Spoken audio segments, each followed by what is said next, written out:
శోభాయాత్రలు భారతదేశంలో సంస్కృతి సంప్రదాయాలు పెంపొందించడంతో పాటు దేశభక్తి కూడా పెరుగుతుందన్నారు చేవెళ్ల బీజేపీ అభ్యర్థి కొండా విశ్వేశ్వర్రెడ్డి. హనుమాన్ జయంతిని పురస్కరించుకుని రాజేంద్రనగర్ నియోజకవర్గంలోని శంషాబాదులో నిర్వహించిన శోభాయాత్రలో ఆయన పాల్గొన్నారు. ఈ సందర్భంగా కొండా విశ్వేశ్వర్రెడ్డి మాట్లాడుతూ చేవెళ్ల ప్రజలకు హనుమాన్ జయంతి శుభాకాంక్షలు తెలియజేశారు. యువతలో భక్తిభావం పెరగటం దేశ ఐక్యతకు చిహ్నమని ఆయన చెప్పారు. 15 ఏళ్లుగా శంషాబాద్లో శోభాయాత్ర నిర్వహిస్తున్న స్థానిక యువకులను కొండా విశ్వేశ్వర్రెడ్డి అభినందించారు. అయితే ఓవైపు యువకులలో భక్తిభావం పెరుగుతుండగా కొందరు దుర్మార్గులు తమ స్వార్థ ప్రయోజనాల కోసం హనుమాన్ గుడిని కూల్చివేయటాన్ని ఆయన తప్పుపట్టారు.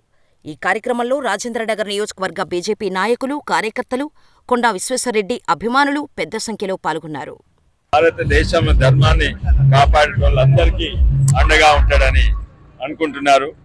ఇది 15 ఏళ్ల ముందు ఇక్కడ శంషాబాద్ల యువత మొత్తం కలిసి దీన్ని ప్రారంభించేసిండ్రు. ఇప్పుడు కూడా ప్రతి ఏడాది పెరుగుతూ ఉన్నది. దీంతో సహా దేశభక్తి కూడా పెరుగుతున్నది. యావత్ భారతదేశంలో ధర్మాన్ని కాపాడాలి, మన సంప్రదాయాలను కాపాడాలి, మరి మనం భారతీయులందరూ కలిసి ఉండాలి. ఈసారి మరీ ఉత్సాహంగా జరుగుతుంది. పాల్గొనడం నాకు చాలా సంతోషం. ఒక దిక్కు ఎంతోమంది భక్తి పెరుగుతుంటే ఇంకో దిక్కు హనుమంతుని గుడినే కూలగొట్టే దుర్మార్గులు కూడా ఇదే దేశంలో ఉంటున్నారు.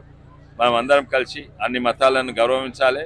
ప్రత్యేకంగా ఈరోజు హనుమాన్ జయంతి, తప్పనిసరిగా మన హిందూ ధర్మాన్ని కాపాడాలని కోరుతున్నాను. మన భారతదేశంను ముందుకు తీసుకోవాలని ఇటువంటి యువత ఇటువంటి యాక్టివిటీలు ఉండాలి. యువత బియర్లు, పబ్ కల్చర్ పోయి ఓ భక్తి పెరుగుతున్నది యువతలలో. ఆ భక్తి అంటే పెద్ద మనుషులలో ఉండేది, మహిళలు ఉండేది. కానీ ఈరోజు యువత దీని ముంగట్టుకు వచ్చి ఇంత పెద్దగా ఘనంగా చేస్తున్నట్టే నాకు ఎంతో సంతోషం.